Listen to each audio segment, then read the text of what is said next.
Good evening to everybody. Dear Lady Ashton, dear guests and viewers, because I know that we are streamlined, Ambassador, dear students, and dear colleagues. We are honored to have Lady Ashton at the College of Europe in Natolin today. I would say that only few people in the world can present the experience and the quality of a high-level politician holding on to universal values and personal values so well, Lady Ashton. That is why, dear students, I would advise you to listen to our guest today carefully. Lady Ashton has had a diverse and interdisciplinary political career, demonstrating that politicians can successfully navigate different areas of politics. However, it always requires passion, learning, and hard work. Lady Ashton has been active in public affairs, as I said, holding various roles and positions. In 1999, she became a member of the House of Lords for the Labour Party. Afterwards, she was appointed Parliamentary Under-Secretary of State in the Department for Education and Skills. In 2004, she was made Parliamentary Under-Secretary in the Department for Constitutional Affairs. In 2007, Catherine ASHTON was appointed Leader of the House of Lords. In 2008, our guest was the first woman to become EU Trade Commissioner, and a year later, the first High Representative for Foreign Affairs and Security Policy and the Vice President of the European Commission. And in these roles, she focused on building the European External Action Service. I have to admit that it is unbelievable how one person can combine so many fields of interest while so skillfully contributing to all of them. Lady Ashton's work had always a real meaning. She concluded her EU mission highly regarded by supporters, neutral observers, but also by previous critics. Her achievements and approach are marked always by modesty, proper judgment, and persistence. As Lady Ashton pointed out in her new book, quote, "Success is rarely the effect of one moment, but of thousands of interlocking actions over a sustained period." We feel privileged to have you today, Lady Ashton. The floor is yours.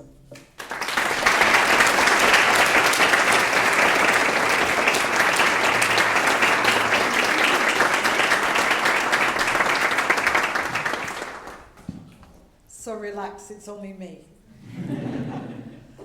And I begin with the story of my becoming a baroness, which concerns my daughter, who was then 7 years old. And she went to school, and her teacher said, "Now, Rebecca, something has happened to Mummy. Do you know what it is?" And she said, "Oh, yes. Mummy has become a baroness." And her teacher said, "Yes, Rebecca, but do you know what that is?" And she said, "Of course. She's halfway between a politician and a princess." Too much the politician, not enough the princess, is what she would say now. So my name is Kathy. I know you like to be formal, but it's the evening, you've had your dinner, let's relax. This is a conversation that I'm looking forward to. I'm going to just give you 5 things that I have learned from my experience in foreign policy. And then we will have the best part of the evening for me, which is the conversation we'll have. There are no questions you can't ask, and I will do my best to answer. If I can't answer, I'll make them answer. But please feel free to ask anything that you want to. I will begin by just giving you some ideas of what I discovered in the journey that I took into foreign policy. So I begin with the first, and it's very simply this. There is no issue that any nation can solve on its own. There is no issue that faces Poland or any of the countries with which you are connected and any of the places that you have been in your study visits that can solve problems alone. If they want their economy to grow, for people to be able to work and do well in business, they need trade deals with countries across the world. If they want to keep people safe, they need border control. If they want to make sure that you can travel and enjoy the benefits of studying or living overseas, you need agreements between countries, you need diplomacy, you need a collaboration that can be between nations or groups of nations. Most importantly, if we want to solve the problems of climate change, they don't stop at the border, they require us all to work together. And we saw it too with the pandemic. There are no issues that can be resolved on our own. And that means we need to think about how we're going to work together. And I would say to you that I think we have two models at the present time. And I'm going to think about them as tankers, big ships, and yachts, small ships that move quickly. If you think about being at sea, then tankers are big, hard to move, hard to maneuver ships that stay at sea for a long time. They sit heavy in the water. They are not able to move easily, but they keep going.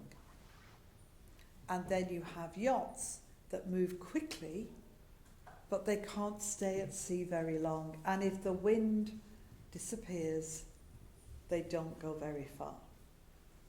Tankers are the European Union, the UN, NATO, the big, heavy organizations that are value-based, that have at their heart the law, the requirement for you to believe in the same values like democracy and human rights, and make sure that membership is a difficult and challenging thing. They move slowly, but they keep going. So the European Union, for example, supports countries for 5 years, 10 years, for decades, if necessary, to resolve problems. It works together as a system to support its members, to support its allies, to support those in trouble and in crisis, but it is based on a depth of values and ideals. So too with NATO, so too, though it's very difficult, with the United Nations, so too with the African Union, though that's just at the beginning, so too with organisations across the world that want to be tankers. And then you have yachts. And the yachts are when you bring together countries to solve one problem, one crisis, the friends of, the contact group for. And they're based on a desire to resolve that crisis, but not based on a depth of understanding, a depth of agreement necessarily on issues of, say, human rights, even of democracy, even of agreeing on much else other than that there is a problem. That's when you get countries who come together because they see a need from their own point of view to work collaboratively with each other. An example of that might be the work I did on the Iran negotiations. I worked with China and Russia even through the beginning of the Ukraine crisis. China is not a democracy, whatever else it is. it does not have the same views of human rights as the European nations who were working together. But nonetheless, we worked together to resolve one crisis. And one of the questions I think that comes from this first idea is, how do we develop new models of working beyond tankers and yachts? I don't know much about sailing or about being at sea, so you may have better ideas, but maybe we need to find some new models that enable us to bring together nations, organizations, or both, in ways that allow us to do more than a yacht, which is just one issue, but recognize that we approach the world from different perspectives and we don't necessarily agree on everything. And the reason I think that's going to be important goes back to my first statement. There is no issue we can solve alone. And there are plenty of issues at the moment that need help and support to resolve. There are plenty of crises that we see on our doorstep. There are plenty of issues further away that are going to need resolution and support. Think about West Africa, 5 coups, 5 dramatic changes where military have moved in the last 2 years. More to come, I think. Think about the resolution that we need to find for some of the countries in deep distress, like Haiti, and the crisis of gang warfare that is ripping a country apart. And then think, how do we develop ways of working together that don't take us away from our values and ideals, but allow us to collaborate effectively? So, number 1, there is no issue we can solve alone. But do we have all of the models, all of the ways of working that are going to be required? And the question for you will be essentially, how far can we work with those that we don't share the same values with, that we don't feel do the same things in the same way, that don't necessarily respect democratic traditions, that don't work to support all people who deserve the same human rights? It's a question. The second thing I learned is that whatever you do, you have to think about the long term. In the book that I wrote, this is not a plug for you to buy it, though it's good, but I tell a story about going to visit in China the terracotta warriors, the soldiers. And you may remember, if you've read about them, or maybe some of you have seen them, that these are extraordinary statues that have been reconstructed, brought back to life, if you like, in this amazing archaeological site outside Xi'an in China. And the point about the soldiers is that they believe that they are the outer end of a huge monument built for the first emperor of China. So they think, exciting and interesting though they are, that there are great treasures to be found, because these were the warriors who protected the outer ring of the emperor's tomb, where the emperor had been buried. And that somewhere, and the archaeologist I spoke to said, it's over there, and you could see in the distance a sort of small hill. We think, she said, that that is where the emperor was buried. And therefore everything between the soldiers and there will be treasures of different kinds. We have no idea what we will find. And I said to her, oh my goodness, when will you start to dig down? And she said, in about 50 years. I said, but you will not see it. You will have retired if you're still here.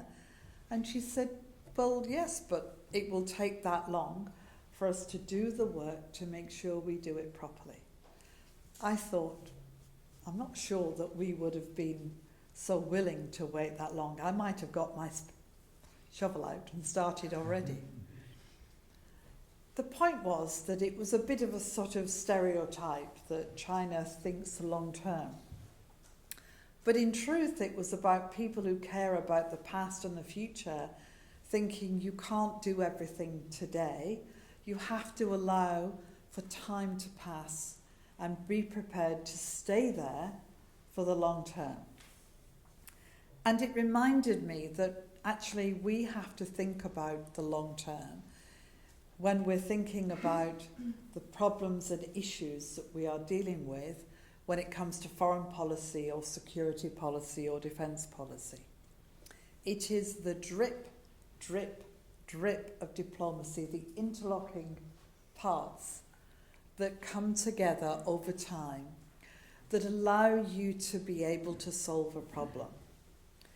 And sometimes I feel, and I certainly felt when I was in office, that we take problems that come at us after decades, after years and years of bubbling up, of becoming from a small problem to a big crisis, and think that we can solve them in a short time, in weeks or months, or maybe a couple of years. And so we stick on them the sticking plaster and fail to solve the problem. When I talked to the president of Somalia about solving his problem of piracy off the coast of Somalia years ago, he said to me, the European Union has been helping Somalia for 22 years, and we have not yet solved the problem we have of crisis. But without you, we have no chance of solving it at all. And it seemed to me important that we think long term, that even if a problem appears to go away, unless we solve the underlying issues, then we will not solve it for the long term. Think about Ukraine. There is a big challenge of the war, but the war didn't begin last year. 10 years ago, at this time of year, I stood in Maidan in Kyiv. It was freezing cold, while people came out with European Union flags to protest that their president had broken his promise of ensuring that he signed an agreement with the EU, not to join the EU at this point, but to simply have a strong relationship with the EU. And that agreement had been negotiated then for 7 years. It was the beginnings of the crisis. 10 years later, it has moved from a crisis and a challenging, semi-frozen conflict and a land grab to a war. It will take a long time, not necessarily for the war to end, but for Ukraine to rebuild to the country, not just what it was, but what it will be. For people to come home, for people to feel confident, for security to come back, for us all to participate in making sure there is a security architecture, as it's called. But what it really means is that people feel safe and secure, and that there is enough done to protect and to move forward. You have to think long term. It may be next year, it may be 10 years, it may be 20 years, it may be longer. In so many different ways, we always have to think about the much longer term. Because if we don't, we won't solve the problems that we're confronting. We will simply push them away for them to come back. It's like pushing the water and watching it come back in a new wave that is bigger and more difficult to deal with. I can think of crises that we dealt with across the world, and especially in our own neighbourhood, that are not resolved today and that need to be resolved in the future. I think about the Serbia-Kosovo dialogue I was involved in. I was back in Kosovo last week. It's not resolved, as you know. I think about the challenges that came out of what we called then the Arab Spring. Well, look at Libya. The floods in Libya have been horrific, but the politics and the difficulties for ordinary people in Libya remain as bad, if not worse, than they were at the time.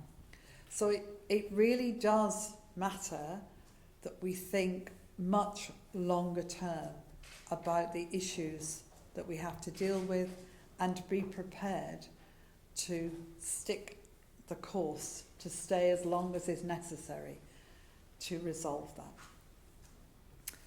The third thing I learned, I'm going to ask the photographer to stop because it's distracting me and the noise is distracting them, so, you know. So the third thing I would say is, as well as thinking long term, as well as recognising you have to work together, you have to think that any manifestation, any way that you see a particular problem is just one part of the bigger problem that probably lies underneath.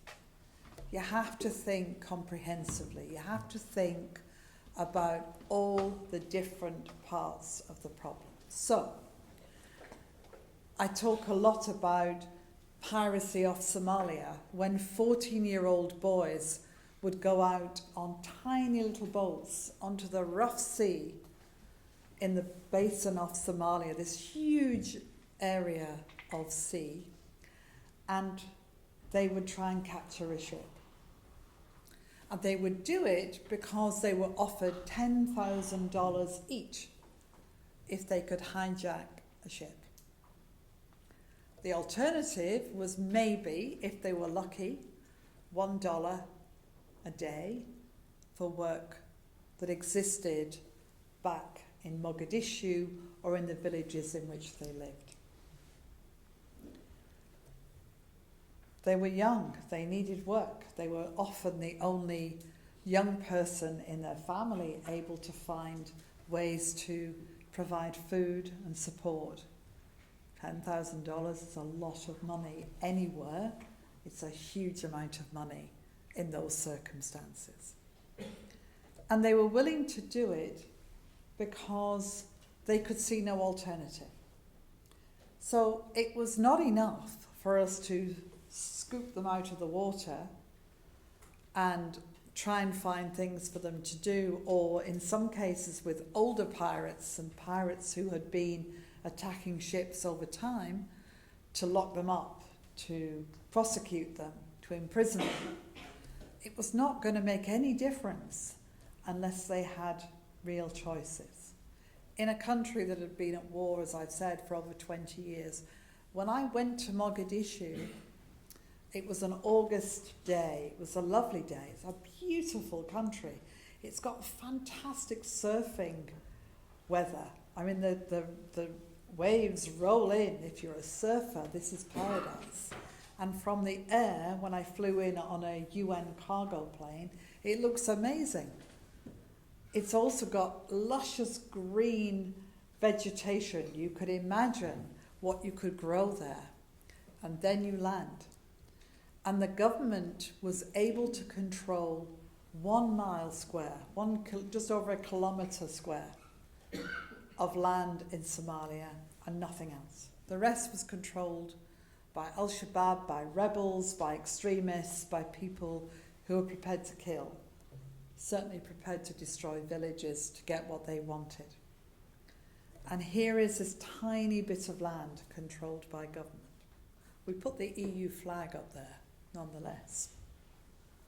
But the point was, unless we began to move that 1 kilometre out and help people with health and education, to say to young people, get rid of your guns and come to school, to give them choices and opportunities, nothing was ever going to change. So you can't just take a problem and think, if we solve that problem, we will have solved everything. Because often it's just one bit of the problem. It's one thing you can see. It's at that moment the way that the problem has blown up. If you look at Haiti in the earthquake, when I went there, in a country that in 30 seconds lost 230,000 people in an earthquake that destroyed the capital, Port-au-Prince, almost completely. 95% destroyed in many places. I couldn't find the 5% that wasn't. But it wasn't the only problem that existed for Haiti. It wasn't the only issue for the capital.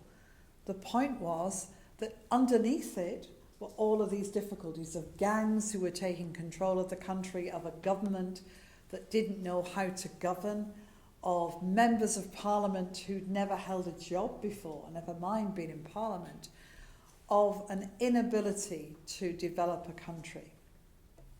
And when you have that combination, you end up with a country unable to cope with a disaster, unable to do anything, really.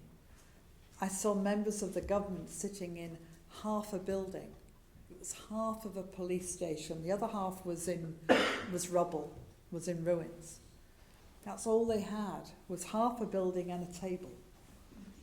And these were people who looked like they were in shock, because they were.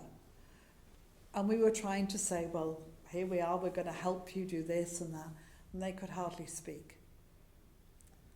It wasn't enough to be able to say, we will bring food and water and tents and we will help you rebuild, because underneath it was a massive problem. And any of you looking at Haiti today will understand how bad that problem is.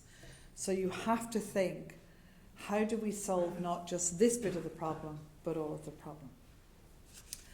The fourth one is about the word democracy. It's such an easy word to say, and it means a great deal, and it means a lot to countries and to people who have not experienced it. But it sometimes translates into election. Now, in Poland, we're about to be elections. And elections are really important, but they are the cherry on the icing on the cake. The cake is what I call deep democracy. It means all the things that mean when you go and you vote, that you can be sure that that vote is not just about this person or that person, this political party or that party, this government or the opposition, this coalition or another. It's about everything else that makes you a democratic country. It's about freedom of the press, it's about the role of trade unions, it's about civil society, NGOs being able to operate. It's the role of education. It's being able to learn and have ideas. It's about being able to read the books you want to read, not have them taken away from you. It's about the way you live your life, your relationship with the police, knowing that when you go to court with a problem, you will get a fair hearing. It's about knowing that when you cast your vote, it will be counted. It will not be taken away by somebody. It will not be burnt or thrown away. You will not be frightened to go and vote. All of those things make up what I call deep democracy. And in many countries, when they are freed from oppression, the first thing they want to do is have an election. And I get that. It's really important. But what I would say to them is, it's important, but it's not enough. Democracy is not just that moment. It's very important because you throw governments out as well as elect new ones. It matters a great deal, which is why dictators in the world try and change it, try and stop people doing any more elections. But it only matters insofar as it's part of a much bigger and deeper process. And that's the deep element of democracy. And it takes time. Democracy is not about getting there and standing still. democracy wobbles about. It doesn't do what you want it to do. You will find, wherever you come from, that governments get elected that you wish hadn't been elected. That's democracy. And it's also about being constantly aware that it's a journey you have to make. I come from a country that thinks of itself as having begun the journey of democracy in the year 1215 with something called Magna Carta. Magna Carta was when the king was told by the important barons, remember I'm a baroness, that he could not do everything he wanted anymore. That if he wanted them to supply people in the wars and pay taxes, they expected him to offer them something. And from it grew Parliament and the changes. But it was 700 years before people that looked like me could vote, and some of you. 700 years. Some democracy. But it's the journey that democracy takes. So I learned that people need to understand that it's not just about electing a president or a prime minister or a government. It's making sure that all the institutions, the weaving together of how society works, that makes a democracy. Because when you have that, and it's deep and it's strong, when it wobbles about and elects people you don't want anywhere in the world, it will survive. Democracy will continue. People will grow and develop because they can rely on the institutional framework that creates the democracy that they believe in. And then my final point, number 5, is that we are constantly dealing with a changing landscape, that things don't stay the same. Threats change. Who would have thought when I was High Representative that there would be a full war in Europe, that my continent would be at war? I certainly didn't. Who would have known what artificial intelligence would do? ChatGPT, I couldn't believe it. My son asked it to write a poem about me. And then we asked it to write a poem about me in the style of Jurassic Park. And it did. I was really impressed. Who would have thought that we would be in a world of cyber that is so dramatic and changing that I think most of us would find it challenging to stay up to date with. And who would have thought that so many people across the world would be on the move? We have real challenges about people being on the move because they need to move. People facing war or crisis, the effects of climate change. Think about the floods in Libya, but think about 10 years ago when I was talking in Pakistan to people who had had 3 years of terrible floods in the same village, a village that their families had lived in for hundreds of years, but who it was clear we would have to move because every year the floods would come. Think about places that no longer can grow things because it's too hot. Think about the effects of severe weather on huge bits of the world, and people move because they have no choice. And add to that conflict and chaos, natural disaster, strife and challenges of politics and war. People are on the move. Just think about those challenges and how they have changed in your lifetime, never mind in mine. So my 5th one is we are changing threats and changing challenges, which means we need new responses. That we need to build different kinds of ships to respond to our needs to work together, not just yachts and tankers, but all kinds of ways of being together. that we need to think about the effects of what's happening and understand the underlying problems that they are telling us about and think about how to work with those. And most of all, we need two things. We need leadership that is able to give us some answers. They won't be able to answer everything in one go, but a sense that there is an answer. And I would say we need a lot more diplomacy. Thank you.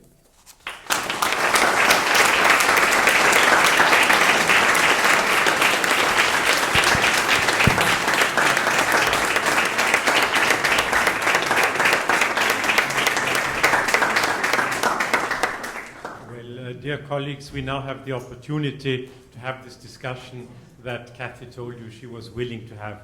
Just because I think most of you won't know who I am. My name is Thomas Meyer-Harting. I'm a visiting professor here, and my main qualification for running this discussion is that as an Austrian and then as a European Union diplomat, I had the privilege of working for Cathy Ashton in New York at the time, and amongst many other things I can tell you that she's an outstanding negotiator. And she's mentioned some of these things in her career just briefly. I mean, negotiations on Iran, negotiations on Serbia and Kosovo, her involvement in the early phases of the conflict in Ukraine in 2013 and 2014. So I think that when you have this discussion here, you can obviously ask her about all these general principles and great ideas that she has explained to you, but I think she's also willing to answer more specific questions on the vast number of foreign policy issues that she dealt with. So don't feel limited in your willingness to ask her and to challenge her, if I may say so. And with this, I would open the discussion, and I would suggest that I call two or three or four perhaps questions at a time. No, I can't do more than two. Okay, two. Okay, two questions at a time, and we will then sort of see how many rounds we can do. So whom can I give the floor first? Yes, please, gentlemen in the first row. And perhaps come to the microphone. I think that's the easiest solution. Thank you very much. Can you hear me? Yes. Okay, sorry. First of all, I'm very glad to have you here because just a week before you've been to Kosovo, and I'm from Kosovo, so I know how much involved you've been, so I know you for quite a while now. So I'm really grateful for what you did in the negotiation process of Kosovo and Serbia. And yeah, like what I wanted to emphasize from your beautiful speech is that I was really impressed by the second lesson, that it's like the long-term process. And especially coming from a country which still deals with recognition part, which still deals with the neighboring country, which is not allowing to create its diplomacy and to create a stable state. My question would be especially related to Kosovo. So, as a person who's been involved for such a long time and who knows the situation pretty well, how do you see like the future of these countries, and especially with the situation that we see right now, what's happening and the scenarios? So what would you think would be like this long-term situation in Kosovo-Serbia relations? So this would be very interesting for me to hear from your side, because I know what you've been doing for the negotiation part, and I know how much you've been involved in the case. So thank you very much, and I'm so honored to be here tonight. Thank you. Can we take one more question? Yes, there was a lady here in the middle. And if you'd introduce yourself also at the beginning. Hi, I'm Mane from Armenia, and thank you very much for sharing your experience and thoughts with us. Really appreciate it. And I also like the part of long term, and as bearing that in my mind, I would like to express my concern and question as well. In 2022, in order to increase the dependence on Russian gas supplies, the EU signed a memorandum of understanding with Azerbaijan.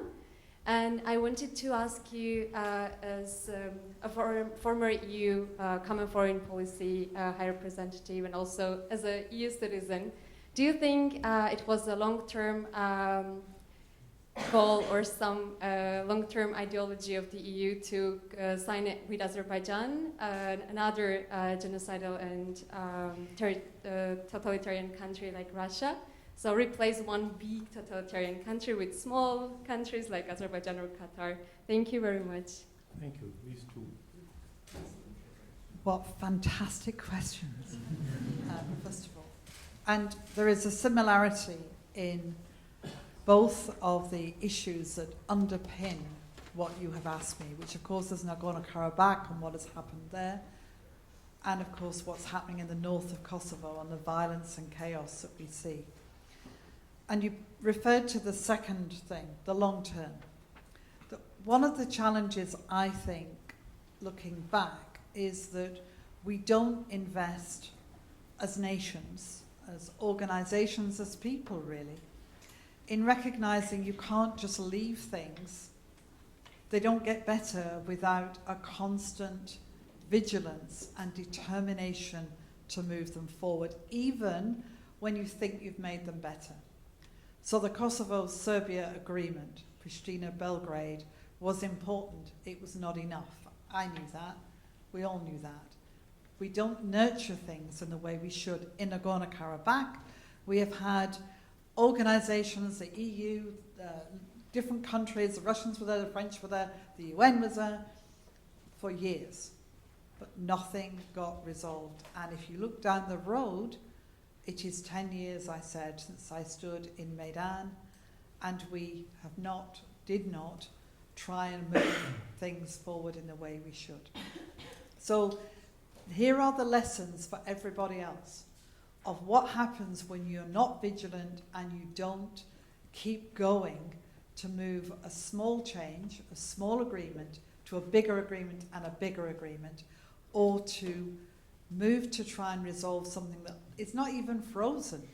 Nagorno-Karabakh was never frozen. It was hot. It was difficult. People died often. Not every day, but often enough that we cannot say it was ever resolved. And now what we have is a situation where Azerbaijan has effectively tried to take Nagorno-Karabakh, that Armenia is struggling to know what to do, and in the north of Kosovo we have the chaos. So I see that Serbia has arrested the head of the Kosovo Serbs. We'll see what happens with that later.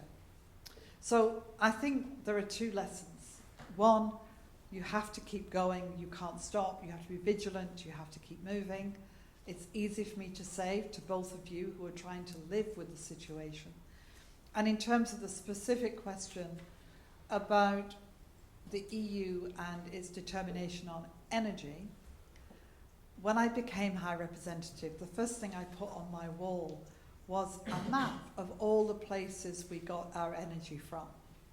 And it was quite scary because there were many countries where we had difficult relations, or where there was a level of chaos, or where there were regimes that we would not necessarily have considered to be regimes that were friendly. My point about democracies and the challenge of the yachts, not the tankers.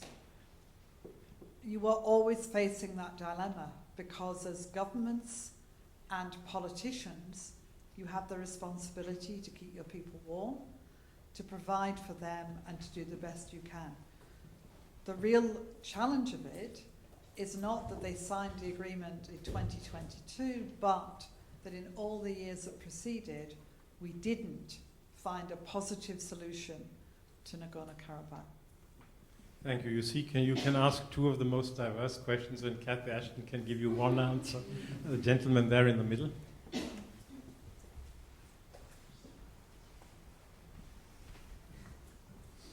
Good evening, and I love the trainers. Thank you, and thanks so much for this talk. It was very interesting. My question. Could you introduce yourself briefly? Sorry. Could you introduce yourself briefly? Just say who you are. Oh, right, of course. My name is Jelle van der Wijngaard, and I'm from the Netherlands. Now, my question concerns what you told us about the underlying issues, and I do agree that systemic issues in, for example, Somalia or Haiti, they need to be resolved before even hoping to solve any manifestations that come forward from these. But I do wonder, do you believe that we can begin to solve these systemic issues while maintaining our level of wealth that we have here in the EU, considering our dependency on, for example, the Global South? And if not, do you think that we are willing and that we will sacrifice some of our wealth to actually start to solve these systemic issues? Thank you. Second question, or yes, perhaps the lady here in the middle. Yes, please.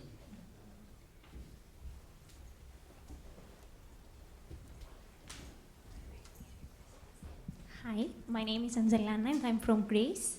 Thank you for your insightful speech. I would like to ask something regarding the values-based approach towards other states or even the neighborhood ones. In the EU Global Strategy of 2016, we see the very interesting term introduced, the principled pragmatism. It's a very vague term, I would say, and I would like to ask, do you think that the European Union is willing and also able to combine these two things? I mean, a more realpolitik approach, but at the same time a values-based one? Thank you. So, in the context of how we recognize our responsibilities globally, and especially in the Global South, for me, it's not about making our own people poorer. We have many poor people in Europe, in Poland, in Britain, in Austria, in all the countries that you come from. There are people who struggle. It's not about making them struggle more. It's about creating more wealth and being able to support countries who are trying to support their own people by being more effective in our strategies on trade, on development, and so on. We know what works. We've all grown up in a world that is very interconnected. We know what helps the villages and towns in our own communities to make them more able to support people. So we know what would work somewhere else. And what we need to do is be more willing and get better at providing and promoting that. People don't want our wealth so much as their own wealth. They don't want us to go, well, we've done all this damage to you, now we're going to give you some money. Yes, the money's important, but it's not enough. It's about helping countries and societies and villages and communities to be able to be sustainable. And that means thinking about trade and economics and the challenges that go alongside that. And it means we have to think about how we invest. So I think of money that we spend on development as investment. It's investment to help people be able to do the things that they want, which are exactly the same as the things that you want.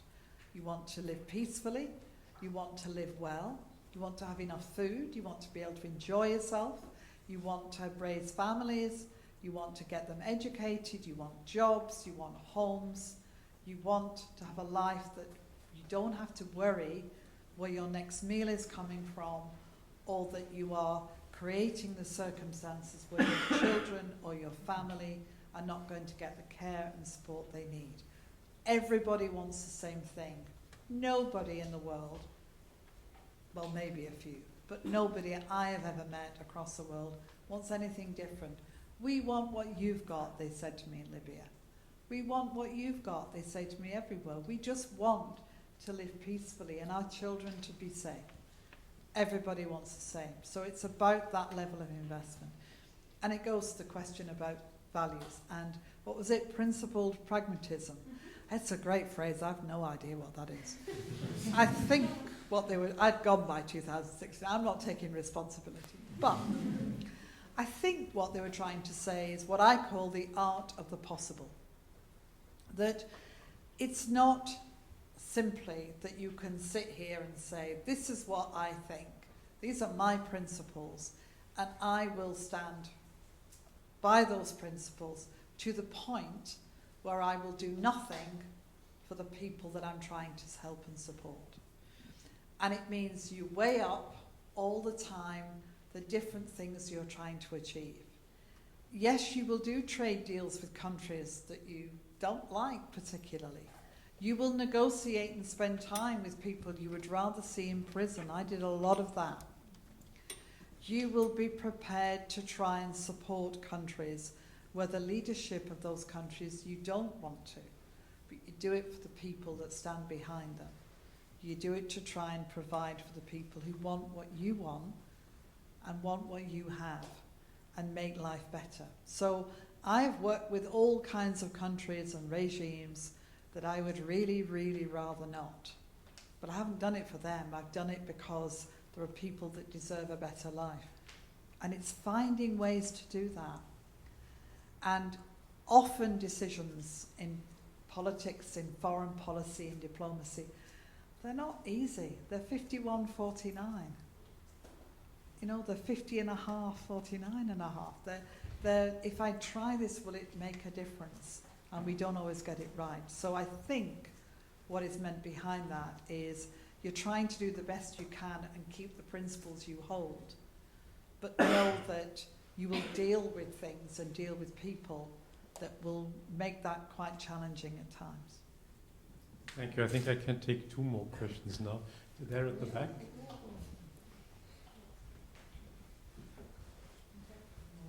Okay. Good evening. Thank you for your visit. My name is Alexander. I'm Ukrainian, and I have like little short question. Why do you use this definition, Ukrainian crisis?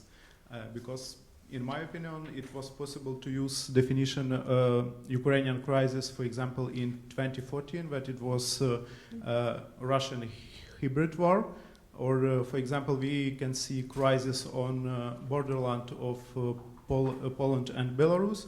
But when we have mix of World War I, World War II, and World War III, it's like it's high intensive war. It's hard to say like it's crisis. So why do you identify it like Ukrainian crisis? What word would you use? Sorry? What word would you use? Full-scale war, Russian invasion, but not crisis. Crisis, it's like something happened inside. I don't know. It's interesting. I'm going to answer this because it's interesting because it is a war. Okay. And I think I said Europe is at war. Thank you. But it's also how we use different words in different ways. And when you're dealing in the world of diplomacy, there are words you use very specifically because you're trying to draw out the elements without using words that are so specific. And you are absolutely right, it is a war. Thank you. Yes, a question back there. Yes, please. It's okay, we're going to take a couple more because there are more of you, Anna. Thank you for your speech. My name is Artur Wiloński, I'm from Poland. And my question is about artificial intelligence. You've been mentioned by Mr. Ambassador that you're a good negotiator. And AI can be used to improve negotiations, to improve drawing a strategy, efficient strategy. And my question is, what's your view on using artificial intelligence and machine learning models in EU structures to improve decision making in EU? So I'm saying. I'll take one more if I may. From yes, there, the lady there, 3rd row, please. Can you hear me okay? Hi, I'm Zoe, I'm from the UK. I'm going to ask a question that's slightly more domestic, but also perhaps drawing on your experience as Trade Commissioner. In light of the upcoming general election and a possible Labour leadership in government, I was just wondering, based on Keir Starmer's outlined objectives in foreign policy of a closening relationship with the EU, both diplomatically but also in terms of trade and a review of the Trade and Cooperation Agreement, how realistic do you think those objectives are, and what would your advice be for Keir Starmer? I would be keen to see how you combine these 2 answers.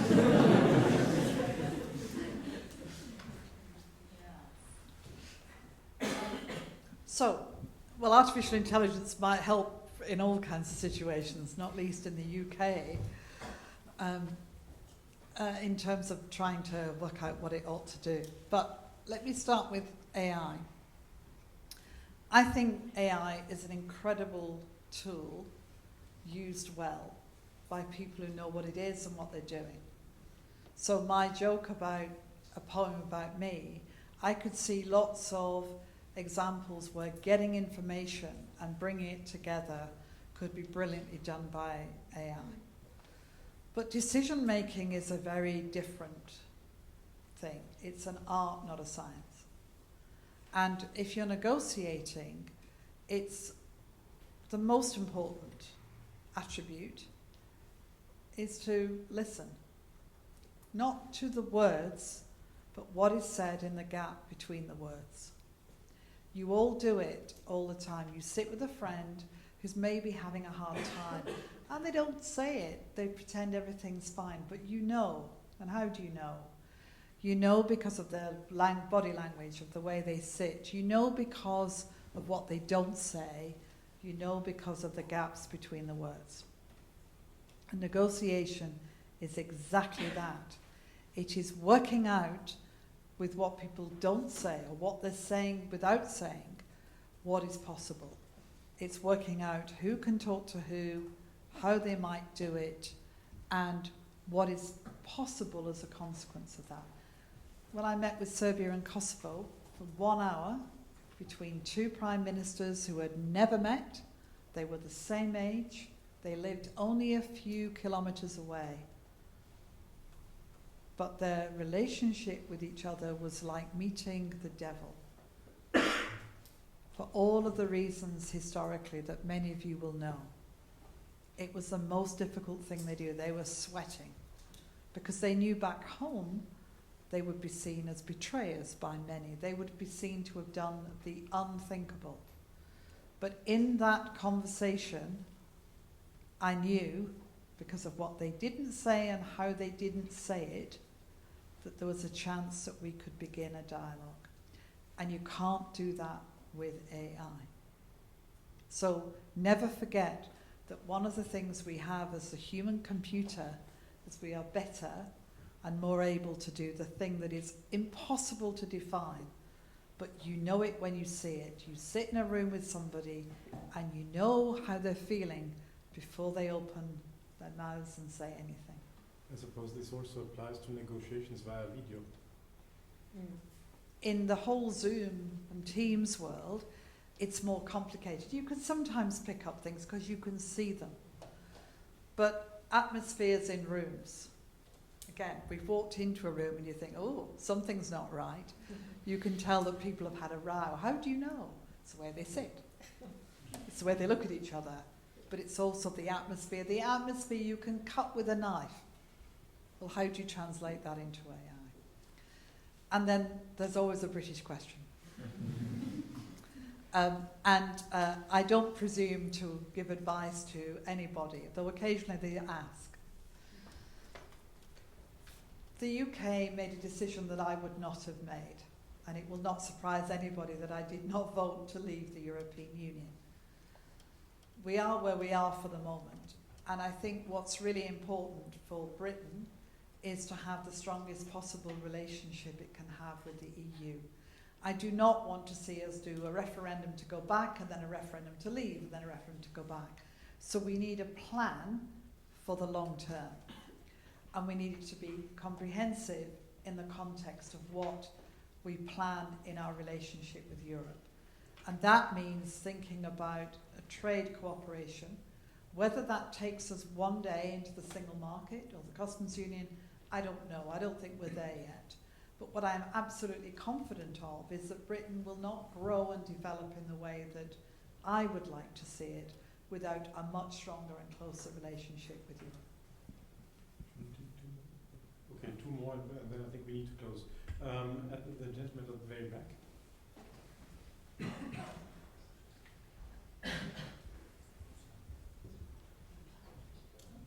Hello, my name is Flora. I'm from France.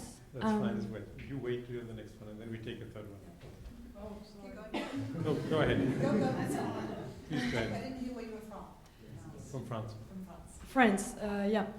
So you talked about tankers and yachts and how we need new models. especially we need models in which we cooperate without imposing our views. So I wanted to know what you think of EU conditioning its help to, for instance, democracy or human rights criteria, because some people believe that it is imposing our values. Do you think these sort of agreements can lead to fruitful long-term cooperation? Thank you. And perhaps the gentleman who was on his way here. Suddenly stopped. Good evening. My name is Vaj. I am from the Azores, from Portugal, and I did my master's degree. Wow. Yeah. I've been there. I landed there once. It's beautiful, isn't it? So I did my first master's degree on the legal architecture of the CSDP and the CFSP. You had the burden, because it wasn't a privilege, to erect the European External Action Service. And I would like to ask, what is one thing you were proud to include in the EEAs and something that you regret not being there? Questions don't get easier. Values and principles matter a huge amount. For me, for human rights to apply to you, there is one criteria, that you are human. There is no other. And there should not be any other. When you are dealing with countries where human rights are not recognised, it's not often the people who are doing this, it's the governments. And so the challenge is, how do you help the people while not recognising or not giving the government the money or the things that they want? And that's one of the things that we have to get right. It's the difference between supporting governments that you want to grow and develop through helping them and getting money directly to people. And so in the work that I did, we were very clear that we wanted to support people in communities in helping them to be able to develop their schools, their roads, their ability to get healthcare, and their ability to have their rights recognised.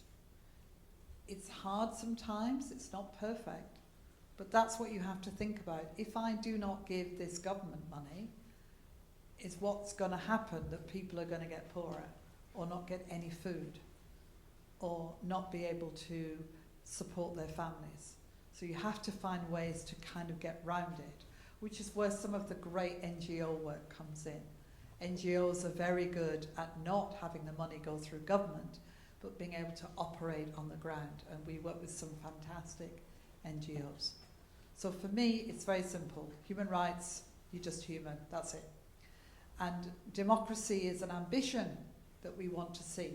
We think and believe it's the best way for people to be able to choose the leadership they want, to elect them, and most importantly, to get rid of them, because otherwise they just stay there.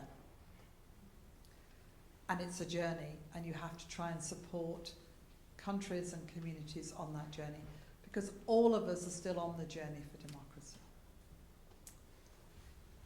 And then we'll move. I forgot my last question. What the things that you did. Oh, yeah, that's why I forgot it, because it's really hard. So the thing on the External Action Service, thank you for saying it was difficult, because it was. It was 7,000 people that we brought into a service from 12 different buildings, from different institutions, from the member states, eventually from the Parliament, to work together as a team in support of Europe. And I used to ask them, all the candidates, the shortlisted candidates, because when I started in the Commission delegations, I think there were 3 women in charge of delegations out of 100, and when I left there were 47. And that was partly because I started to interview and appoint. So I'm really proud of the fact that we brought in some of the most extraordinary women diplomats from all over Europe, who, alongside these amazing male diplomats, the men, were fantastic teams. So it's not about one or the other. The best teams of diplomats, the best negotiating teams, are men and women working together, because we bring all of that knowledge and experience from our lives that are equally valuable but are different. Just as from different countries and different communities, you bring a wealth of experience. So I was extremely proud of that. What I was least proud of was that we were not as good at communicating all the things we wanted to do. I know it sounds a silly thing to say, but in all of the things I had to do, we sometimes lost the art of communicating, and it is so important if you're in a leadership position to continue to communicate. So I think we probably drove people like crazy, because he must have wondered at times, what on earth is Brussels doing? What are they thinking? I mean, maybe not Thomas, because he could get on with it. But I think we could have been better. I could certainly have been better at doing that. And I often think about that as something that when you're building an institution, communication is so, so important. I'm sure he could give you a long list, and all of the diplomats who work with me will give you a long list of the things I got wrong. So I'll stick with that. Well, thank you very much. At least you appointed some men as well, which was a good thing. No, but thank you very much. I remember that you once said about working at the beginning of the External Action Service, when in fact you had to start working without the Action Service even existing, that it was like flying a plane while the wings of the plane were still being screwed on when you were already flying. But now, I mean, the plane has been ready for some time, and you saw the former High Representative taking us to soaring heights tonight, and asking and also discussing quite a lot of principal questions which you rarely hear. So thank you very much, Cathy, for this evening. Thank you.